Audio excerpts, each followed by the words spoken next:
একটা শিশুর জন্য যেমন আমাদের রসুল আদর্শ, একটা শিক্ষকের জন্য তেমনিভাবে আমাদের রসুল আদর্শ, একজন রাজনীতিবিদ যে রাজনীতি করে তার জন্য আল্লাহ রসুল সাল্লাল্লাহু আলাইহি ওয়াসাল্লাম একটা আদর্শ।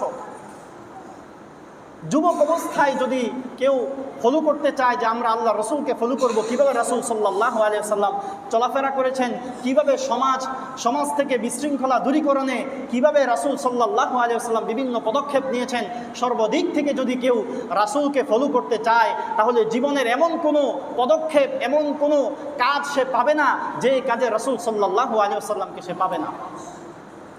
এই জন্য একজন ব্যবসায়ী যদি চায় যে আমার ব্যবসাটা আমি রাসূলের সুন্নাহ অনুযায়ী পরিচালিত করব, বলেন রাসূল ব্যবসা করেছিল কিনা? করেছিলেন।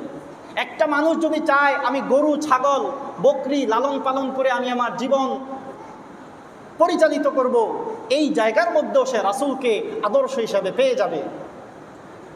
এই জন্য সর্বক্ষেত্রে রাসূল সাল্লাল্লাহু আলাইহি ওয়াসাল্লাম হচ্ছেন আমাদের জীবনের একটা সবচেয়ে বড় আদর্শ।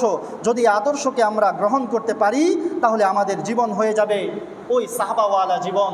সাহাবারা যেমন দুনিয়া আখিরাতে সফল হয়েছিল, ঠিক তেমনিভাবে আজকের এই ফিতনার জামানায়, বিশৃঙ্খলার জামানায়, চতুর্মুখী ফিতনার জামানায়ও আমরাও সোনালী মানুষে পরিণত হতে পারবো ইনশাআল্লাহ।